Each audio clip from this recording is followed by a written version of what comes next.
have one of my favorite gardeners here, and you have to remember HGTV's Indoor Gardener and One Garden, Two Looks, which was so amazing. Who am I talking about? Well, not only is he a famous gardener, but he is a celebrity, and it's Denis Flanagan. So welcome to the show. Oh, thank you. It's great to see you. We get so many questions when you're here, but what's amazing is people also ask about you.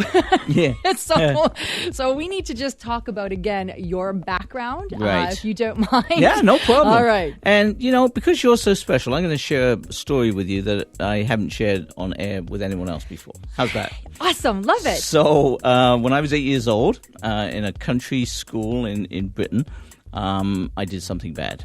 And you did something I did bad? Something I find bad. that shocking. And so the headmistress sent me to the end of the soccer field, the end of the playing field, to cut a cane out of the hedge. And I had to... It was the longest walk in my life. That was your punishment? Yeah, I had to cut my own cane that I then got smacked with on my hands. Oh, that's just wrong.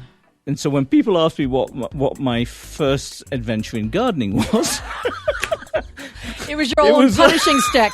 You created your own punishing stick. And that's why I never include hedges in any of my designs. That completely explains it. So that was how I started in the business. So here she was thinking she's punishing you, and boy, oh boy, the start of an incredible career. I love that story. That was it. There you go. Okay, now we need to tell people. I mean, you have done so much. You've given back. You're involved in so many aspects of the gardening community. After that incident, I then went on to actually graduate from that school and went on to horticultural college and had some great times in Britain designing gardens, working for a nursery. We did the Chelsea Flower Show. We designed gardens for the royal family. It was just a fantastic time in my life. Then decided to be transplanted to Canada. Across the pond. Came across the pond. And continued a great career here, designing gardens, and now work for the Horticultural Trade Association. Yep. And as you know, a big part of what we do is educating the public about horticulture and landscaping. All right, now let's talk about landscapeontario.com. Why is that so important? And people, you need to visit that website. Yeah, it's a great website, actually. It's a great resource for people. If they've bought a house and they're thinking of landscaping, you can go there and get all sorts of ideas. Because the biggest problem is it's like car shopping. It's like house shopping. You have to have some ideas. And so we put up there all sorts of design ideas and contacts that you can get in contact with as regards a designer and contractor.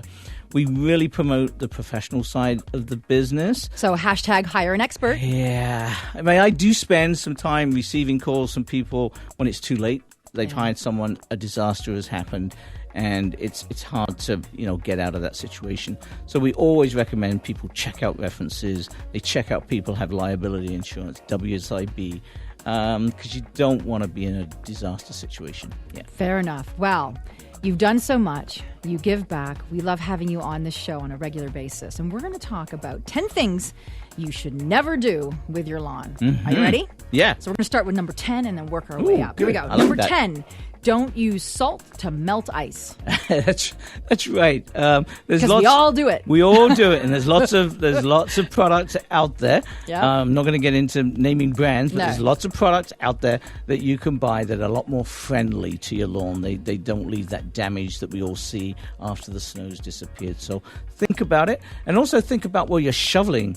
If that's you can't do much about the municipality putting salt on the end of the driveway. Just be careful where you're shoveling it. You're not shoveling onto your lawn. Yeah. Okay. Yeah, what you do now may seem easy, but you're going to be paying for it later come spring. I hear you. Number 9, never scalp your lawn. What do you mean by that? Never scalp. That's great, isn't it? It's like scalping your hair. It looks ugly, and it happens early in the spring. People go out and they think they're going to give that short back and sides, that real scalp to their lawn, get it going. It's the worst thing that you can do. Is it shocking to it? Yeah, it's several things. It's shocking to it.